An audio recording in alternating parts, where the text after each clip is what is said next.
demo number 2. This is exercise 2. And what we're going to be doing is doing a bit of photo repair and colorization. And these are skills that directly translate into photo manipulation and compositing. Photo manipulation, where you take a photo and alter its appearance in one way or another, whether it's through the form or the content of the photograph or the color.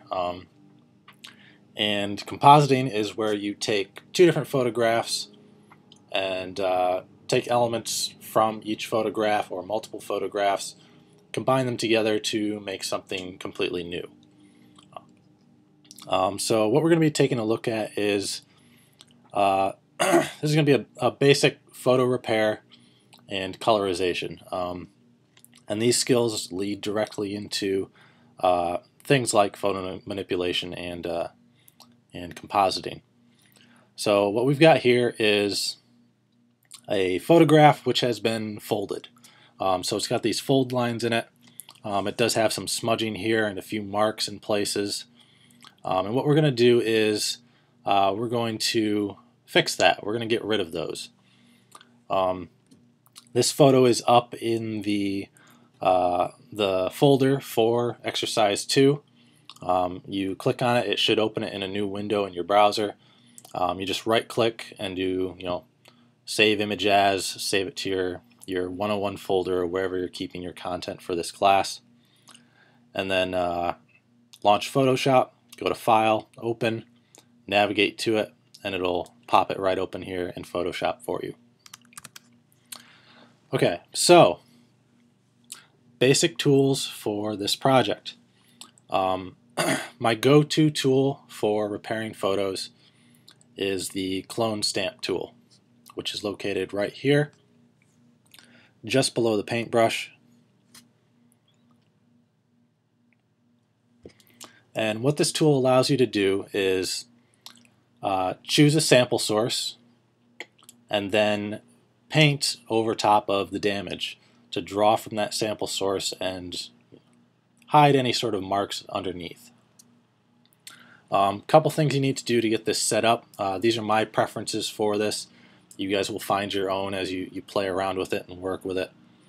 You can adjust your brush just like if you're working with the paintbrush or the eraser. I usually stick with a basic brush. Soften up the edges a bit.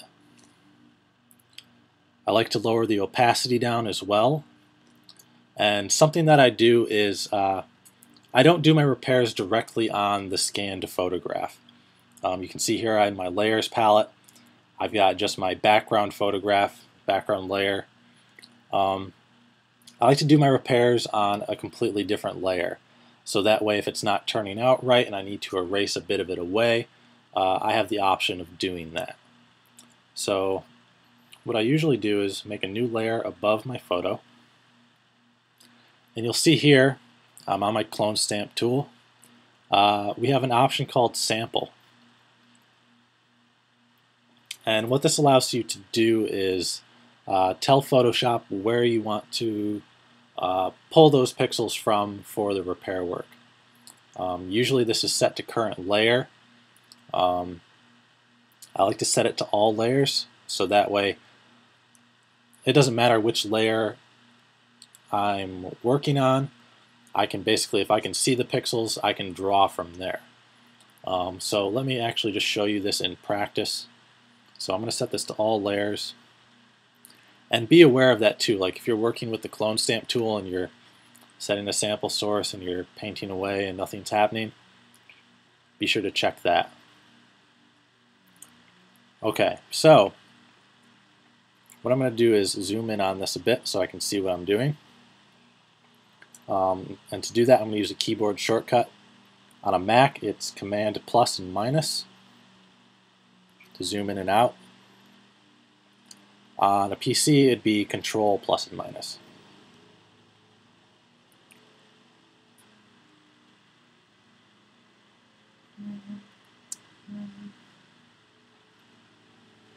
Okay, so what I'm going to do is I'm going to remove this line right here.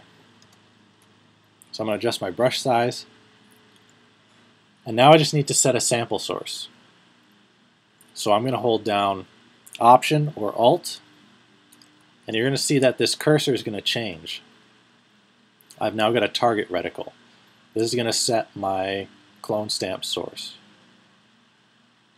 I'm going to click once while holding Option down, let go of Option, and then start doing some repair work.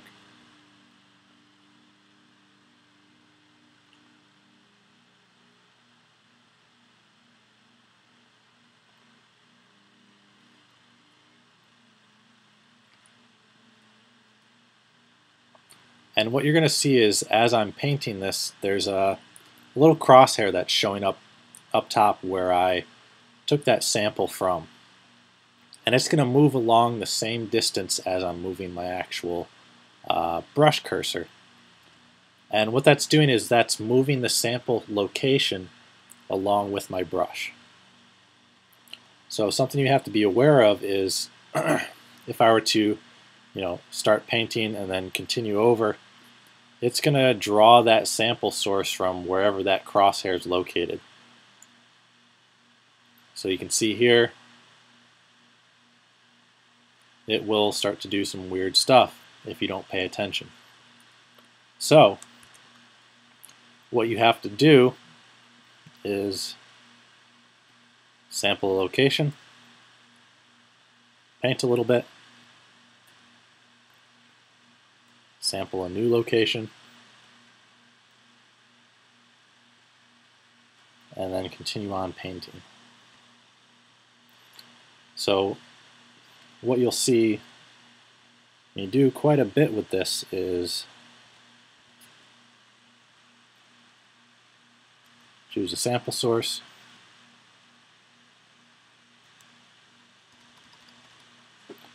choose a new sample source,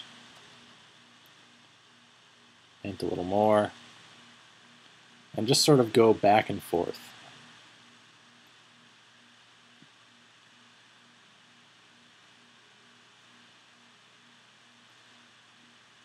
And you're sort of just playing a kind of a texture and color match game is what you're playing. You want to sort of blend over and hide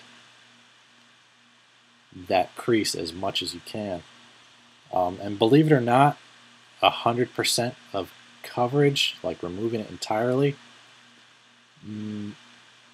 probably not really necessary. It's kind of amazing what the human brain will do in terms of completing an image.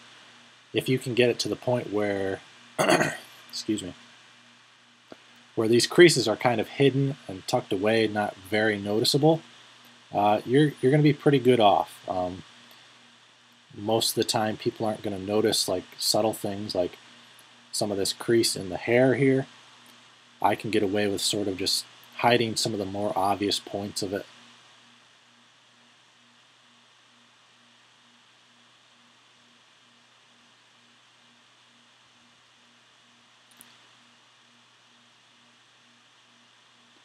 So what you'll do is just keep going through, sampling, painting a little bit, sampling again, painting some more, and just sort of work over the image until you've removed all of the damage from it.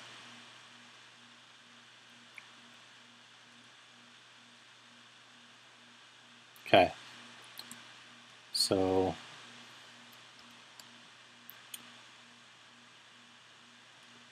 what we're going to take a look at next is how I would go about colorizing this. I'm not going to be too finicky with going through and repairing this for you guys here in the demo, just because it can be a little tedious, and you guys get the idea of how it works. And believe it or not, you can actually make a living doing this, repairing photographs for people, and it's something that I've done a few times as sort of a side gig, and it pays pretty well. Okay, so colorizing this image.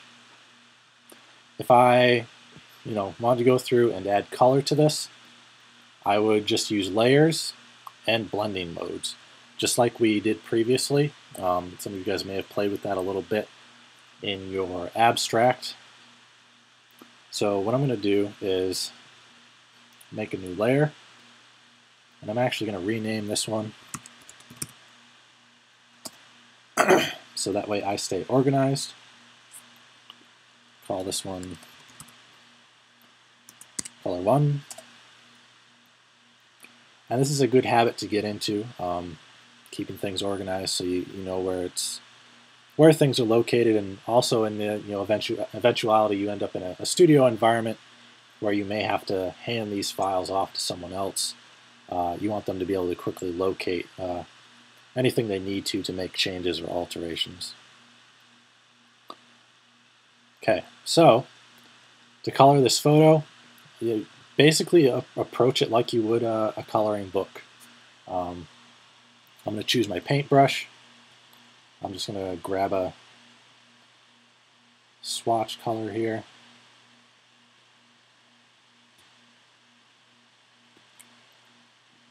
And what I'm going to do is basically just paint. I'm going to make a few adjustments to my brush here.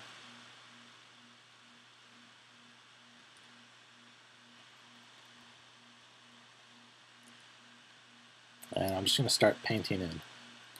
Now, I haven't done anything to the blending mode on this, and the brush is pretty opaque, so it's just going to basically slop some pigment over top.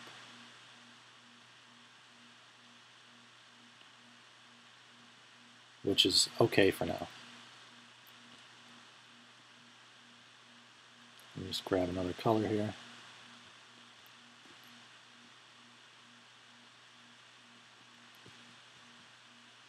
And you can pretty much go about this as the main means for getting this started. Grabbing some colors that you think should go in, laying the pigment down. Coloration is entirely up to you guys on this.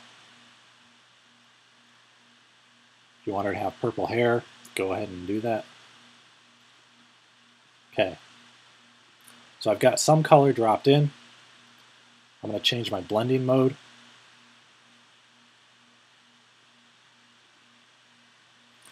I tend to gravitate towards the multiply settings. Screen sometimes does some cool stuff depending on what you're going for. Overlay.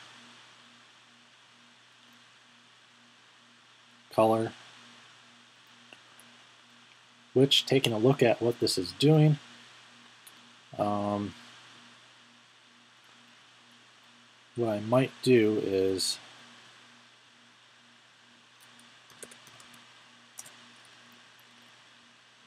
come back through with my eraser here.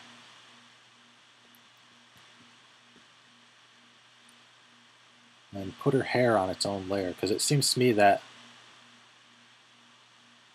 overlay works pretty good for that dark brown hair, but multiply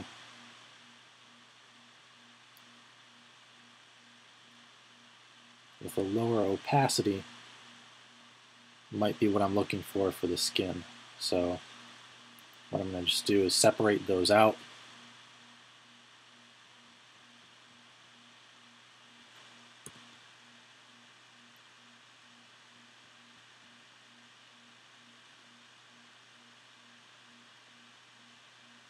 And just sort of quick fill it in.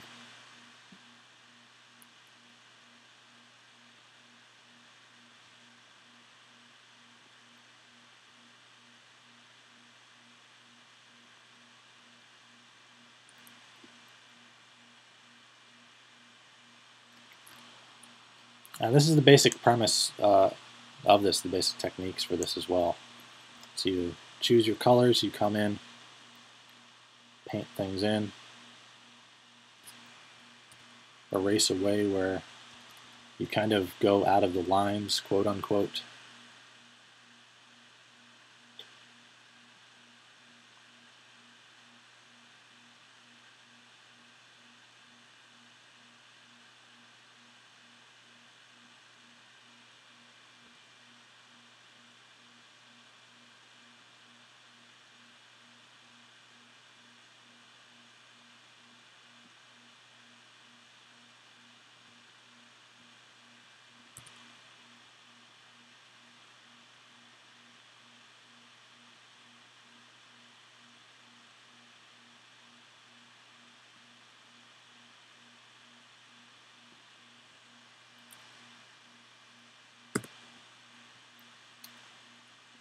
And it's basically just sort of get into that coloring book kind of frame of thought.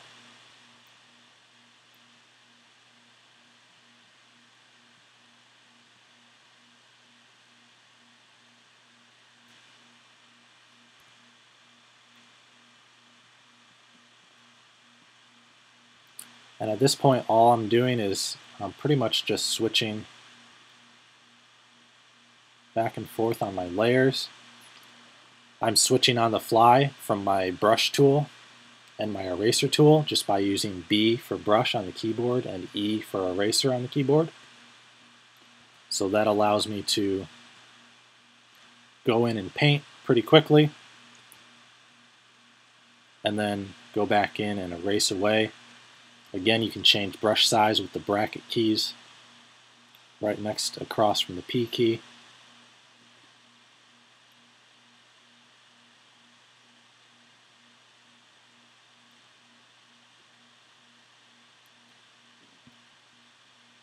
And that's basically it.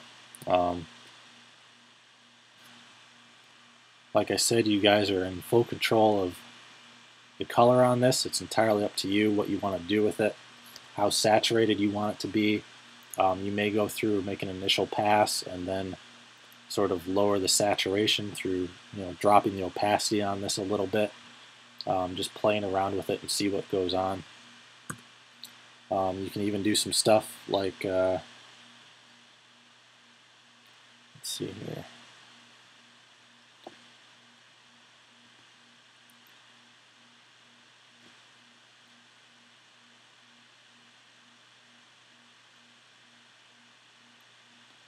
Some real subtle stuff like adding where she might be wearing makeup, things like that.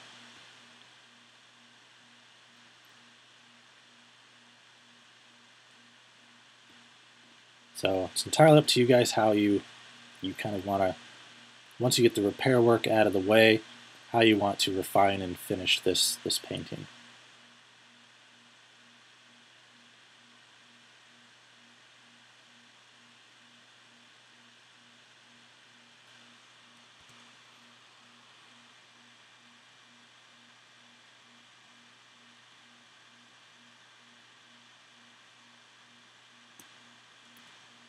Alright, so if you guys have any questions, be sure to ask in the message board, or shoot me an email. Project 1, Exercise 1, our abstract, should be put into the message board by the end of today. That means before midnight tonight. Make sure you get that put in there. Also be aware, you post the image, do like 80 to 100 words, just sort of describing, the process or what you were thinking on it, what you're trying to accomplish. Also respond to 2 other students' initial posts. Give them some feedback, either talking about what you like or how, what they did that you think was successful, what might help improve it, or something that you think, didn't work so well, things like that, just so we can get feedback from one another and grow as artists. And you'll see me posting around too once things get going. So, all right, guys, have fun with this. This is actually a pretty neat project to sort of get you started in working with photo manipulation. And this is going to tie directly into what we're going to be doing for our big project next week. We've got one more exercise after this one. That should go up probably late tomorrow or Friday. That one will be pretty quick. That's going to be kind of just a quick weekend homework kind of a deal, explaining what we can do with layer masks and masking and clipping masks, things like that. If you're interested, go ahead and look those up ahead of time, get an idea of what I'm talking about. But you should see that up by Friday at the latest. All right, guys, have fun. Ask some questions if you need help. If you want, if you've got stuff you want to ask, like for pointers or anything like that, feel free to post work in progress in the main board. I'm always happy to take a look. Or shoot me an email. All right, guys, we'll see you.